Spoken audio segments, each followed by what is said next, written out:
Welcome, ladies and gentlemen, to the Junior Speed Chess Championship presented by SIG. We have an absolutely unmissable epic match for you today as multiple-time champion Nihal Sarin faces one of his toughest competitors yet, Christopher Yu, soon to be Grandmaster Christopher Yu. So do not go anywhere. I'm Grandmaster Daniel Naroditsky, and it is a pleasure to be commentating today's match with the one and only FM Anamaya Kazarian. Absolutely. But one second on the clock, he got it. Oh, blundered. 93? I think he's allowed 93. He shouldn't have exhausted and it's his waiting wrong. He exhausted. Oh, he just allowed king c5 and king b6. No, he goes back to d4. Exhausting black's waiting move. And that's it. It's winning king d4. And h4. H4 Zugzwang. H4, and that's it. And here's the thing, Anamaya. If black had h5 in that position, it would have been a draw. Yeah, this is a very locked up position. What worries me, though, is this pawn on a2. I feel like Nihal might eventually try to get to that pawn. Rook d3 check and rook a3. Look at that. You can't take the bishop because of rook f3. And then the position falls apart. What do you do here? Yes. No, Christopher just made a huge mistake because now the bishop's going to move away. And what I mentioned, right? The pawn on a2 is going to fall. Yeah, this looks crushing. And I'm just amazed. I'm just amazed how Nihal is able to squeeze something out of that position. It's insane. Amazing game by Nihal. And honestly, that is so vintage Nihal right there. Just like you said, squeeze is the right word. A lot of people there would just kind of throw their hands up and acquiesce to a draw. But he will find every practical chance. He has a great awareness of what is going to be hard to deal with in time pressure. And that's what makes him, you know, a many-headed dragon. Like, here comes the H-file. And how does Nihal put the finishing touches in this game? F3, and the bishop is trapped. Wait, you can still play rook f6. I guess you have rook f6, but bishop e5. Oh, and queen g5 also. Oh. This is a sick position. Rook h6, and if you go queen f8, you can just go rook h6 anyway. You can play c takes d6 first. Christopher is going to resign here. Yeah, everything is winning here.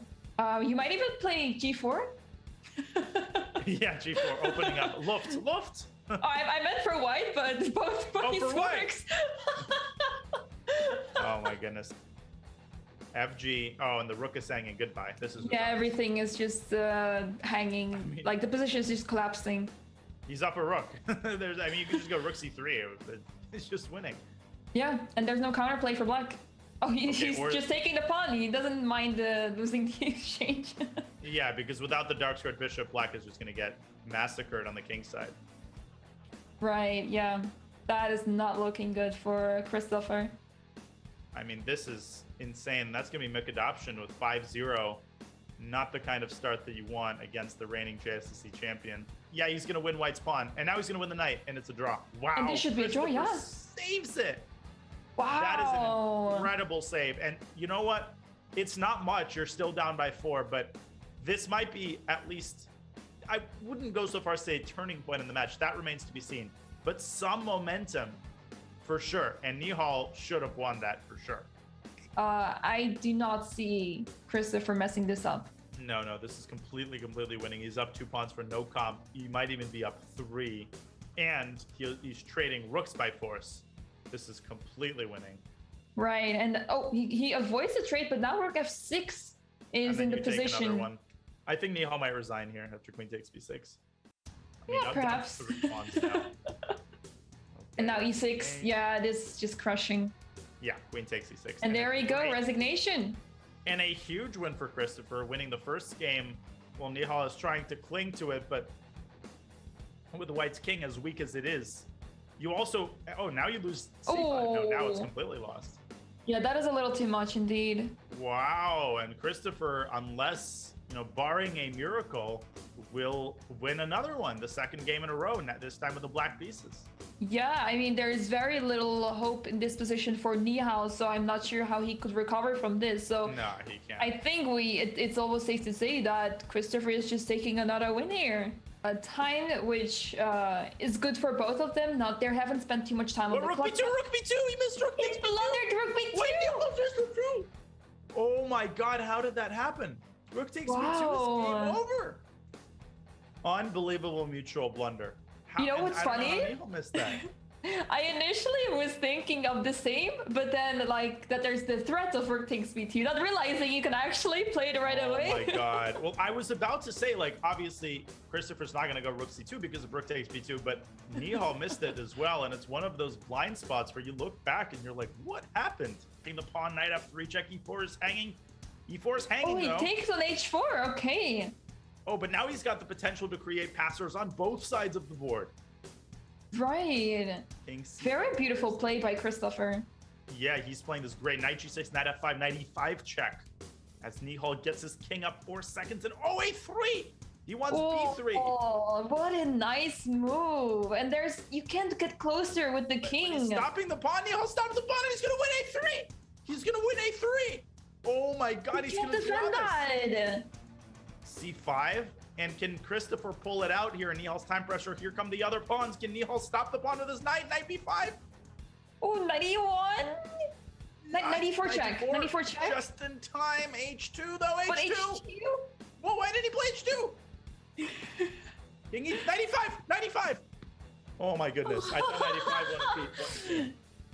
Okay, it's still winning, but you have to be really precise here. Okay, he goes 95 check now. and he's gonna win. King takes c5. He's picking up all the pawns. Wow. Christopher pulls it out. What an exciting ending game. Everything was happening. Oh Yeah. man, I think Nihal's gonna win this game. It's incredible, right, Danya? The way he does it is nuts. But Christopher with a great defensive resource, rook b8. Got a card. Rook takes d5, rook b4. It's okay. And, I'm like in the middle of having hiccups and you know, like that you don't know if you're about to get the hiccups. But the anticipation is causing you physically to make it out. For holding his breath. G4. There we go. Finds it. Wait, is that not right? G5? Oh, Christopher can start checking him. Christopher can start checking him. Wait a second. Oh my maybe god, you can take on a7 and then the pawn is gonna try not in time. Okay, we're but you have to be precise here. Rook f7 and king e2. No, he's gonna win. And I think there was my goodness. Draw. Wow. Able to create some counterplay here. He goes h4. But he goes for that line, seeing nothing better. But at a minimum, Christopher could go check and then back to d2. Back to d2. Oh, he takes g3. I don't like that at all. Why did he take that? Now he doesn't have anything to attack with. Now he has no pieces to attack with. What was that? Yeah, that was a little bit premature, and like Bright has so many passed pawns on the queen side now, so and his bishop on g7 looks not that great. It is not able to do anything. Even if you get like a move like e5 in, it's just not gonna happen. I honestly have no idea. And he does play e5, but even something crazy like knight e6 could be devastating. Knight d7 also very good, just going after the e5 pawn. But Christopher, he can't leave. You just can't leave food on the table, right? And had he played knight d2, Nihal down below a minute, it's anybody's game. Knight takes g3 was impulsive, and it was just a really, really bad move. I think that's Nihal's strength, like to punish the opponent when he gets the chance to strike. Someone says Danya knows Nihal really well. He knows all the moves that he's going to play. Well, unfortunately, because I've gotten crushed in multiple blitz matches, so I feel like I have a good handle on the way he wins games from firsthand experience. Right.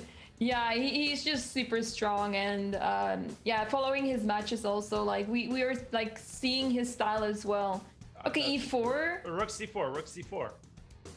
Wow. Oh, and Christopher is on the move here. He's up a pawn. He should be able to win this. Bishop c5, queen d7. Nihal kind of panicking, and rook d2 potentially, if the knight moves, is going to be tremendously strong. Yeah, this is looking really good for Christopher. It's not so simple to convert this, but just because of the fact that he has such an active position, it might be much easier to play for him. And he's also up on the clock, not to forget. And knight takes c5 with a nice trick, and he gets himself some chances. Christopher has to win this game. Where's the king go, though? It's a pawn race. Yeah, he's just in time. And the kings are placed... Just in time. If the king, I think, was like one square closer, maybe there was a chance. This is everyone's game. Rook c7 is coming. Rook c7 and knight c6. Oh my This should goodness. be winning for white now. King c6. King c6 and the pawn is just crushing it. Oh, but he's allowed rook e1. Rook b7 check. Oh, E7. he had 1 second. Move. Oh my goodness. Oh, he's gonna flag. He didn't flag. Oh, he's gonna flag. No, he flagged. That is Flag. devastating. You gotta pay attention to your clock. That was a devastating loss, and it took 5 minutes off the match clock, and the lead has ballooned to 5.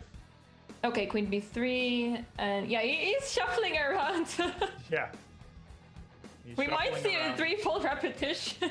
Yeah, this Ray, yeah, I mean, the king depends on where Black's king is. The eval bar is getting its workout in the last game of the match. As Oh, Christopher queen making some on- progress.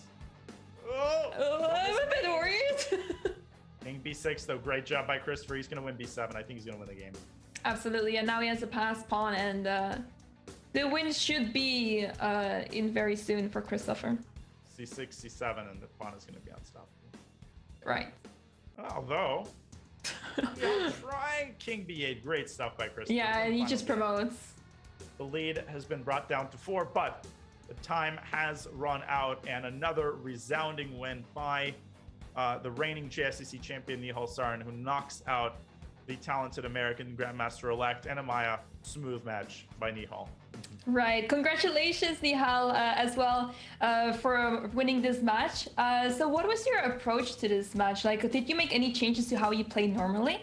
Not really. I just played my normal openings. Just tried to be solid and not make it too interesting for him. Yeah, it makes a lot of sense, and it worked out really well. Yeah, at some point I thought I should just go for the slow Londons because I thought, okay, I should just go for some positions where I can make moves. Yeah, maybe bore him a bit. Yeah, well, you didn't bore us. We appreciated your endgame technique.